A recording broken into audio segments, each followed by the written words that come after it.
तर नमस्कार सगळ्यांना आणि नक्कीच हा ब्लॉग गाडीतून सुरू झालेला आहे, म्हणजे हा ट्रॅव्हल ब्लॉग होणार आहे। आणि हो, आम्ही चाललेलो होतो फिरायला, म्हणजेच की देवदर्शनाला, आणि विथ सोबत सगळी फॅमिली। माझ्या शेजारी होत्या आमच्या मोठ्या ताई आणि भाऊजी, जे की आता आलेले होते सुट्टीवर, आणि समोर भाऊ आणि त्यांची लहानी आदू, दोघंजण पुढे आणि साहेब मागे। त्यांच्यासोबत होती अक्षू, जी की त्यांची मोठी मुलगी आहे, आणि आम्ही सोबतच चाललेलो होतो देवदर्शनासाठी। साहेब पण मागून हाय करताय आणि अक्षू पण मस्त व्हिडिओ घेते, कारण वातावरण इतकं छान होतं गावाकडलं।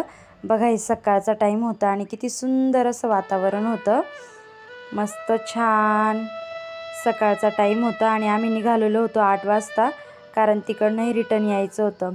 मग आम्ही सटाण्याकडनं जायचं ठरवलं होतं आणि आम्हाला लागलेला होता सटाणा।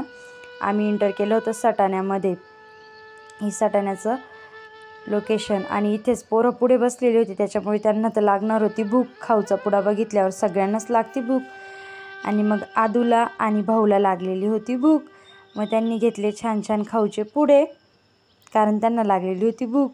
भाऊजी त्यांना घेऊन देत होते खाऊचे पुडे, पाणी वगैरे काही प्यायचं नव्हतं, भूक लागलेली होती म्हणून खाऊचे पुडे।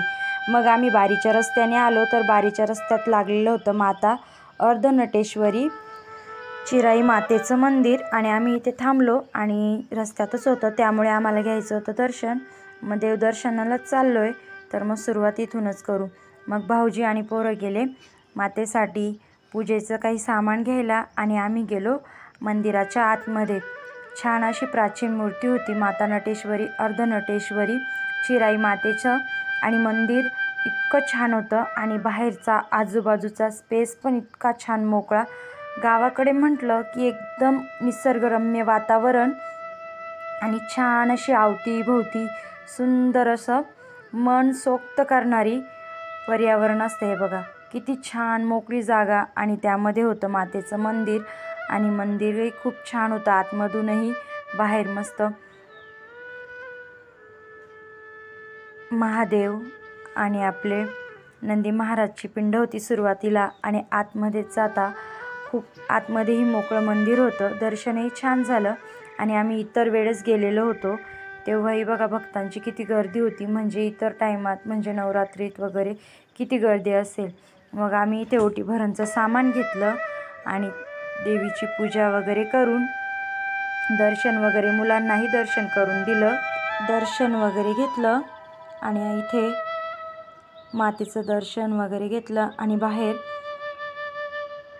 जाऊन नारळ वाढवायचा होता। इथे प्रत्येक भक्तांची ओटी भरण्याचं काम चालू होतं, आणि साहेब चालू होतं त्यांचं मस्तपैकी कॅमेरा वगैरे धरून काढायचं काम। सगळ्यांचं दर्शन झाल्यानंतर आम्ही शांततेत दर्शन घेतलं,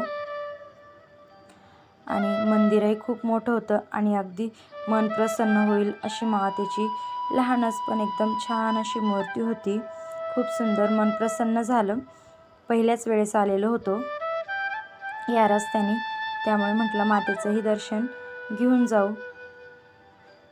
प्राचीन अशी मातेचं मंदिर आहे, छान वाटतं। असं बाहेर गेलं की जेवढं दर्शन घेता येईल तेवढं दर्शन घ्यायचं, आणि मनसोक्त असं कुठे बाहेर गेलं की अगदी मन प्रसन्न होऊन जातं। या गोष्टी केल्यावर वर्षातनं एकदा का होईना, पण आपलं कुलदेवतेचं दर्शन घेतलंच पाहिजे। चला, मग आम्ही दर्शन वगैरे घेतलं, आणि बाहेरचं थोडा परिसर पण बघू, कारण आपण नेहमी तर काही येत नाही। मग आम्ही मुलांना घेऊन वगैरे असं बाहेर गेलो, आणि आमचे भाऊजी गेलेले होते नारळ वाढवायला, आणि ते मुलांनाही बोलवत होते। आणि हा झालेला होता 9:30 ते 10चा टाईम, पण तरीही ऊन इतकं झालेलं होतं, आणि मुलांना काय नुसतं इकडून तिकडं पळायचं होतं, पायांना किती का चटके बसेना। हे बघा, मंदिर किती छान आणि मोकळ्या अशा परिसरामध्ये।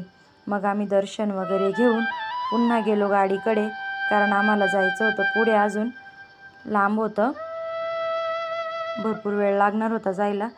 त्याच्यामुळे मग आम्ही नारळ वगैरे वाढून, प्रसाद वगैरे देऊन, देवीला अर्पण करून, आणि लगेच गेलो गाडीकडे। मुलांनाही प्रत्येक गोष्टीची मज्जा वाटते. मग भाऊजी त्यांच्यासमोर नारळ वाढवत होते. छान वाटतं कुठे गेलं का, आणि लहान मुलं राहिले का मग तर अजूनही छान वाटतं. इथे आम्ही नारळाचा वगैरे प्रसाद देऊन पुन्हा आलो गाडीकडे, कारण आपल्याला इथूनही पुढे जायचं होतं. आपण आत्ताशी पहिलंच देवदर्शन घेतलेलं होतं आणि दुसरीकडे आपल्याला जायचं होतं. इकडे सगळा एक डोंगराचा भाग होता आणि हा झालेला होता 10चा टाईम. एकदम छान, आणि रस्त्यात लागलेली होती नदी. एवढ्या उन्हाळ्यामध्ये पण नदीला पाणी होतं हे बघून आम्हाला खूपच म्हणजे हे वाटलं की ह्या भागातही पाणी आहे असं. छान असे वेगवेगळे. आणि आता आम्ही आलेलो होतो आमच्या श्री क्षेत्र साक्री कुलदेवतेला. हे आहे आमचं कुलदैवत. मग आता आम्हाला घ्यायचं होतं कुलदेवताचंच दर्शन, आणि आम्ही आलेलो होतो कुलदेवतेच्या दर्शनाला. हे बघा, इतकं सुंदर आणि भव्य मंदिर आहे. गेल्यानंतर अगदी मन प्रसन्न होऊन जातं. आणि आम्ही जेवायचं वगैरे सगळं सामान घेऊन आलेलो होतो, कारण आम्हाला घरी जायला उशीर होणार होता आणि पोरंही सोबत होते.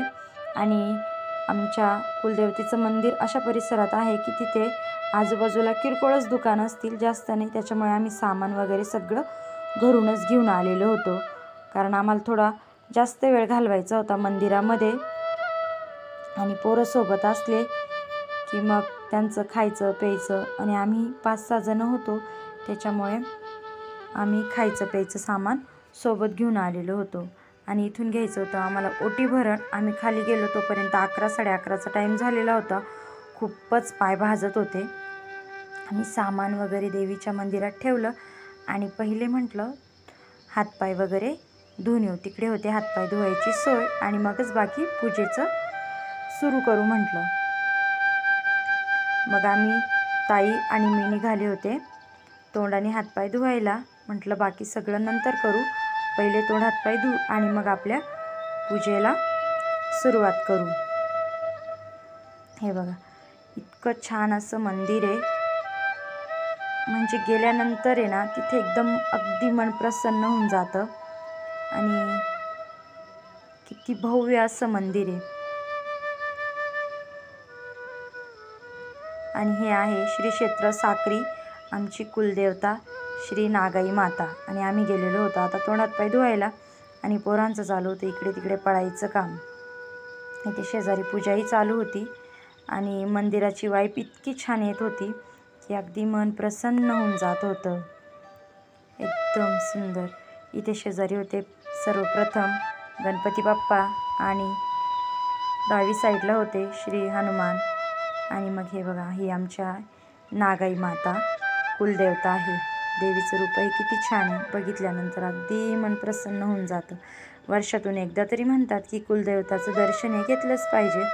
आणि मग इथे आम्ही आणलेले होते, आम्हाला करायचे होते पुरणाचे दिवे. आम्ही केलेले होते 101 पुरणाचे दिवे. हे आम्ही घरूनच करून आणलेले होते. फक्त इथे वाता टाकून आणि तेल घालून इथे प्रज्वलित करायचे होते. तर आम्ही केलेले होते 101 पुरण घालून दिवे, जे की आपल्या मनावर असतं. तुम्ही 11ही करू शकता, 21ही करू शकता, 51ही करू शकता. पण आम्ही दोघीजणी होतो.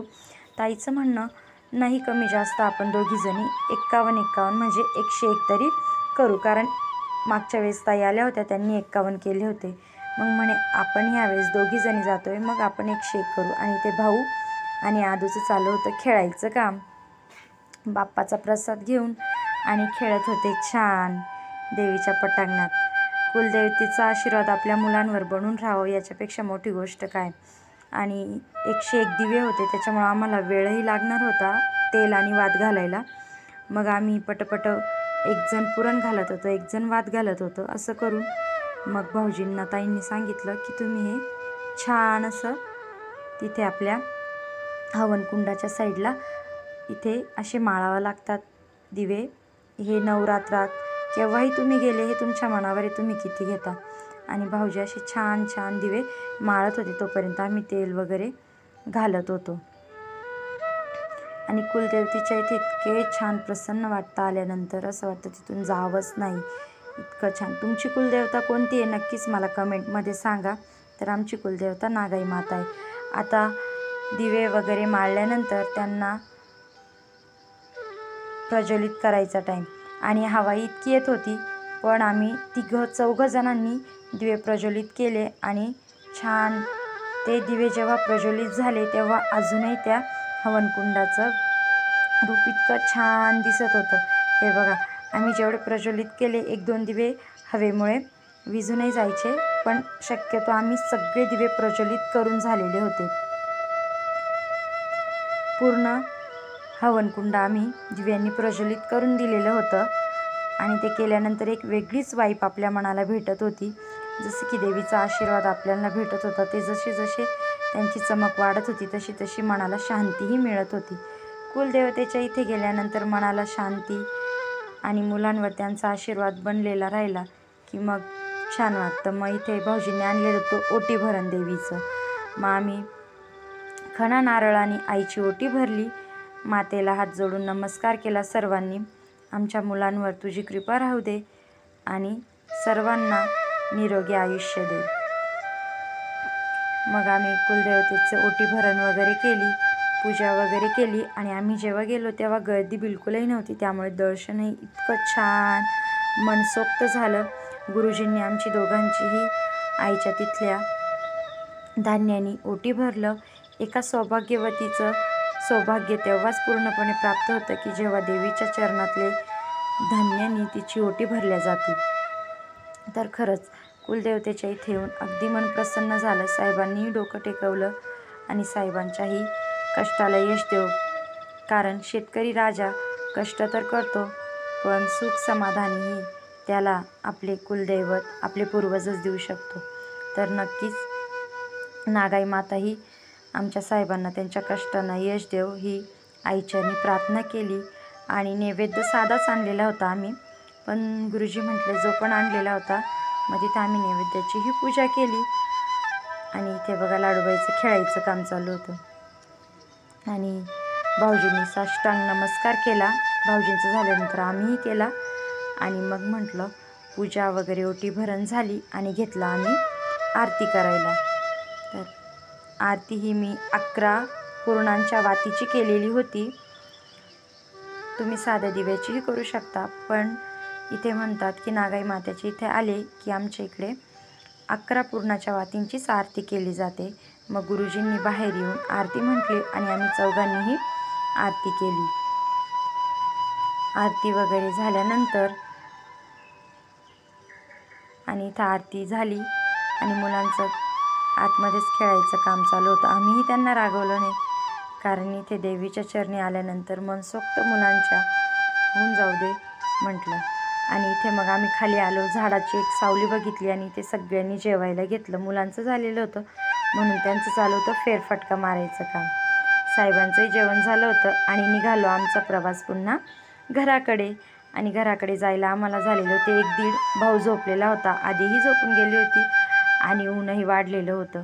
किती छान असा रस्ता आहे बघा, पूर्ण सुनसान सुंदर अशी वाईप येत होती आणि ऊनही तितकंच होतं.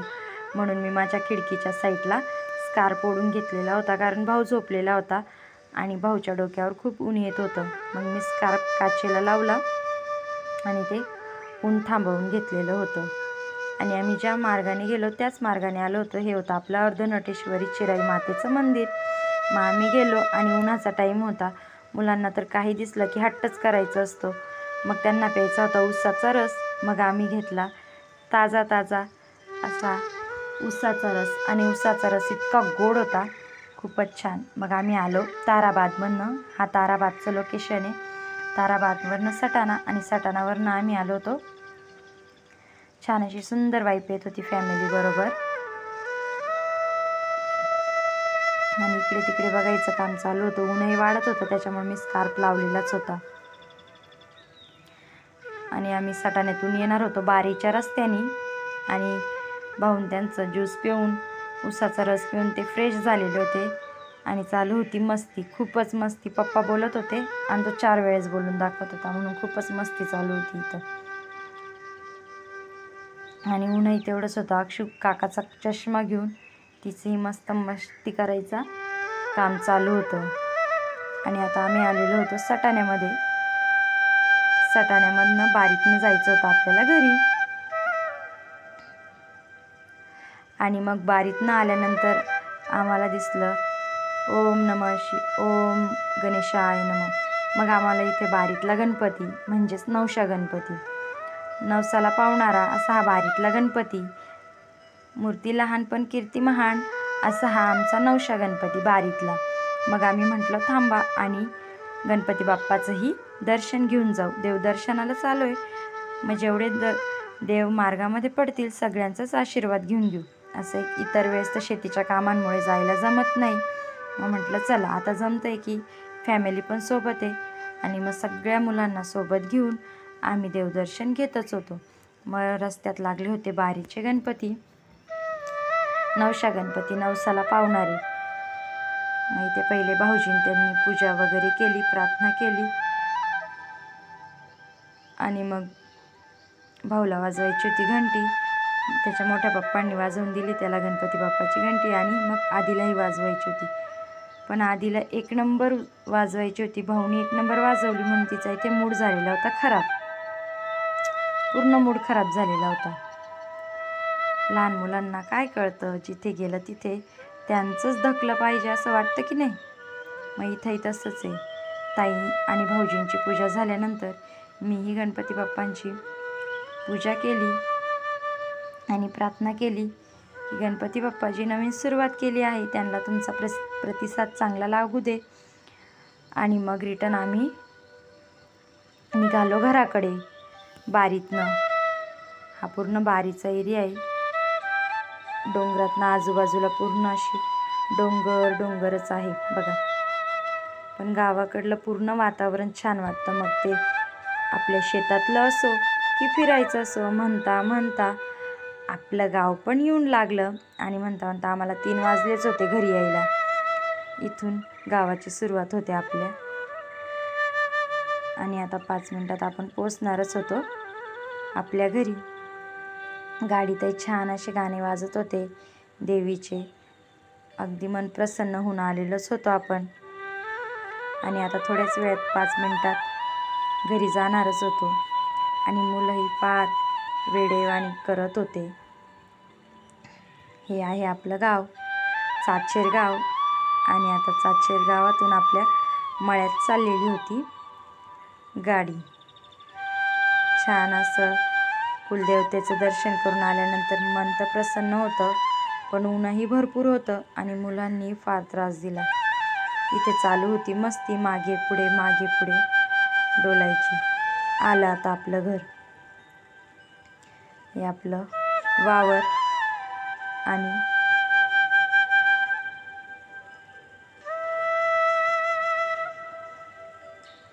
कुलदेवतेचं दर्शन करून आल्यानंतर मन अगदी प्रसन्न होतं. आणि आता आलो आपण आपल्या घरी रिटर्न. चला, वर्षातनं एकदा का व्हायना कुलदेवतेचे देवदर्शन आपल्यासाठी नाही पण आपल्या मुलांसाठी नक्कीच आशीर्वाद बनलेला राहो अशी ईश्वरचरणी प्रार्थना. आणि नक्कीच तुम्हाला व्हिडिओ कसा वाटला लाईक करा, कमेंट करा, सांगा आणि सबस्क्राईब करायला विसरू